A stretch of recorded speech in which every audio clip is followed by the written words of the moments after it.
Bible में लिखा, जो वचन तोड़े सर्प उसे डसे। हालेलुया। अगर आप वचन को तोड़ेंगे तो बाइबल बताती है कि सांप आपको डसेगा। सांप कौन है बाइबल में? शैतान। अब आप देखो बाइबल में हजारों साल पहले लिखा हुआ है, प्रभु ने कहा कि सर्प को श्राप दिया गया कि तू मनुष्य तुझे पैरों के नीचे कुचलेगा। और सेम बात प्रभु यीशु मसीह को याद आई। प्रभु ने सांप जब प्रभु के पास आया, प्रभु ने अपनी एड़ी के साथ सांप को कुचला, क्योंकि प्रभु को याद था वो 1000 साल पहले जो पिता ने जो बातें लिखी थी, जो बोली थी। हालेलुया। तो इससे पता चलता है कि परमेश्वर वचनों को याद रखता है। और अगर आप वचन को तोड़ते हैं, वाचा को तोड़ते हैं, तो प्रॉब्लम और बीमारियां आपके ऊपर आती हैं। फिर जब आप वचन को तोड़ते हैं तब प्रॉब्लम, तब मुसीबतें, तब शराब, बंधन आपकी जिंदगी में आते हैं। अगर आप शमशोन को देखो, बाइबल में लिखा शमशोन को परमेश्वर ने ताकत दी इतनी, बचपन से ही वो अपनी मां की पेट से ही खुदावन का नाजिर था। बाइबल में ये लिखा हुआ है। उसकी ताकत उसके बालों में थी।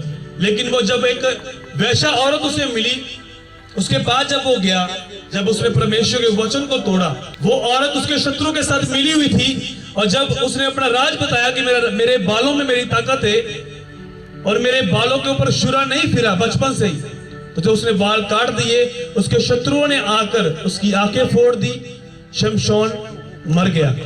कितने समझ रहे हैं आज? जब आप वाचा बांधते हैं परमेश्वर से और बोलकर तोड़ते हैं, तो शराब आते हैं, मुश्किल आती है, प्रॉब्लम्स आती हैं, आप सुरक्षा से बाहर आते हैं। कितने समझ रहे हैं? कब तक आप सुरक्षित हैं? जब तक आप वाचा के साथ बंधे हुए हैं। हालेलुया।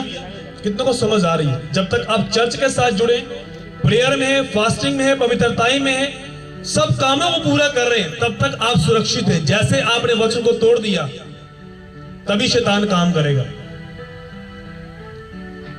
हालेलुया। अब स्कूल में देखो, स्कूल में जब बच्चे जाते हैं तो बच्चे जब एडमिशन होती है तो बोला जाता है कि लगातार आना है स्कूल में। अगर बच्चा स्कूल में नहीं आता, जो वाचा उसने बांधी कि मैं स्कूल जाऊंगा, तो उसका नाम क्या करते हैं? स्कूल से काट देते हैं। कितने समझ रहे हैं? काट दिया जाता है नाम। इसी तरह से अगर आप वाचा बांधते हैं परमेश्वर के साथ और वो काम नहीं करते, तो फिर सर्प आपकी जिंदगी में काम करता है। कितने समझ रहे हैं आज वचन को? मैं सिंपल और बेसिक आपको बता रहा हूं कि अगर कोई भी वचन आप तोड़ते हैं, चाहे आप प्रेयर कर रहे हैं, बीज बो रहे हैं, लेकिन कहीं ना कहीं एक काम ऐसा कर रहे हैं जो बेईमानी कर रहे हैं आप, तो आपने वचन को तोड़ दिया। मान लो कि आप सुरक्षा से बाहर हैं, शैतान किसी वक्त भी आपके ऊपर अटैक कर सकता है। हालेलुया।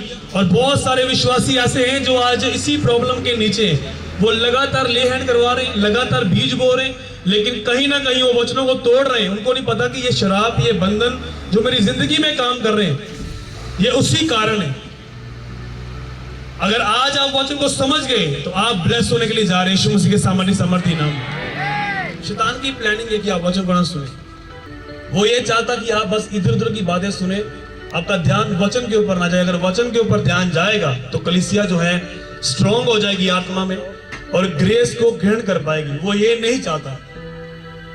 अगर आज आप सीरियस हैं वचन को सुनने के लिए कि क्या है, कि क्यों मुझे वचन को नहीं तोड़ना चाहिए, क्या करना चाहिए, किधर को जाना चाहिए। हालेलुया। अगर आप मान लो कि जब हस्बैंड वाइफ होते हैं, ऐसे कलीसिया में भी है कुछ, जब उनकी मैरिज होती है तो कमिटमेंट की जाती है कि सारी उम्र साथ देना है तुमने। हस्बैंड बोलता है वाइफ से, वाइफ बोलती है हस्बैंड से, दोनों लोगों के बीच में एक वाचा बांधते हैं कि हम दोनों एक साथ चलेंगे।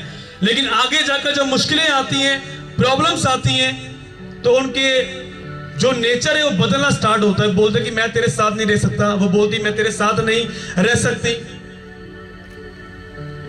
कितना वो समझ आ रही है? लेकिन जब अकेली होती है वो हस्बैंड या वाइफ, जब आप अकेले होते हैं तब आपको पता चलता है कि झगड़ा किस चीज का सी, छोटा या झगड़ा सी सिर्फ ओदे करके डाइवोर्स हो गया। कितने समझ रहे मेरी बात को? वाचा तोड़ दी आपने, जो कमिटमेंट की थी जो स्टेज के ऊपर, वो तोड़ दी। बाद में आपको समझ में आता है, जब कलीसिया में आते हैं, आप मन फिराते हैं, आप बोलते हैं प्रभु मेरा हस्बैंड, वही मुझे हस्बैंड मिल जाए। लेकिन अब प्रॉब्लम क्या है, मौका निकल चुका है, आपके पार्टनर ने दूसरी शादी कर ली। अब क्या करेंगे आप? कितने को समझ आ रही है बात?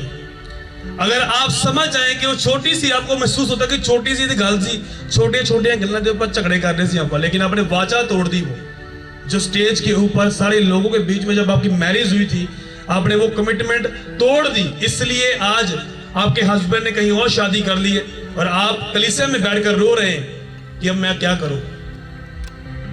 कितनों को समझ आ रही है बात? इसलिए इसी तरह से सेम, जब आप वचन को तोड़ते हैं, अब मान लो कि आपने प्रभु के साथ वाचा बांधी कि मैं फिजिकली चर्च में सेवा करूंगा, मतलब टेंट लगाने की या कोई भी जिम्मेवारी मैं अपने शरीर के साथ सेवा करूंगा, टेंट की, पुलपिट की, या कोई भी साउंड की, कैमरामैन, कुछ भी आपने वाचा बांध दी है।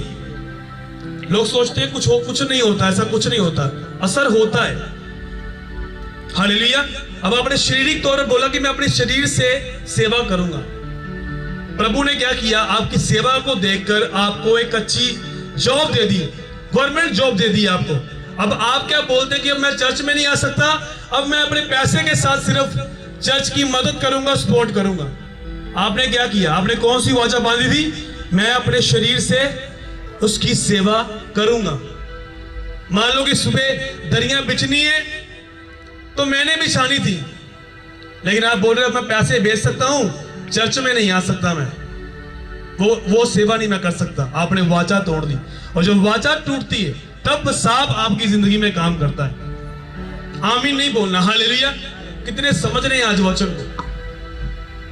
और वचन टूटने के कारण ही आज समस्याएं हैं। आप लोग बोलते हैं कि मैं चर्च में जा रहा हूं, मैं ब्लेस हूं। आप ब्लेस तब होते हैं जब आप वचनों को पूरा करते हैं, लेकिन आज तो सभी ब्लेस बने हैं। हर एक बंदा बोलता है मैं पवित्र आत्मा से भरा हूं, गालियां भी निकाल रहा है, झूठ भी बोल रहा है, तायत भी नहीं निकाल रहा, और बोलता कि मैं पवित्र आत्मा से भरा हूं, गैर भाषाएं बोलता है। लेकिन आप ऐसे उसे नहीं जान सकते, उसके कामों से, उसके फलों से।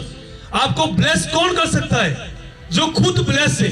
कितनों को समझ आ रही है बातें?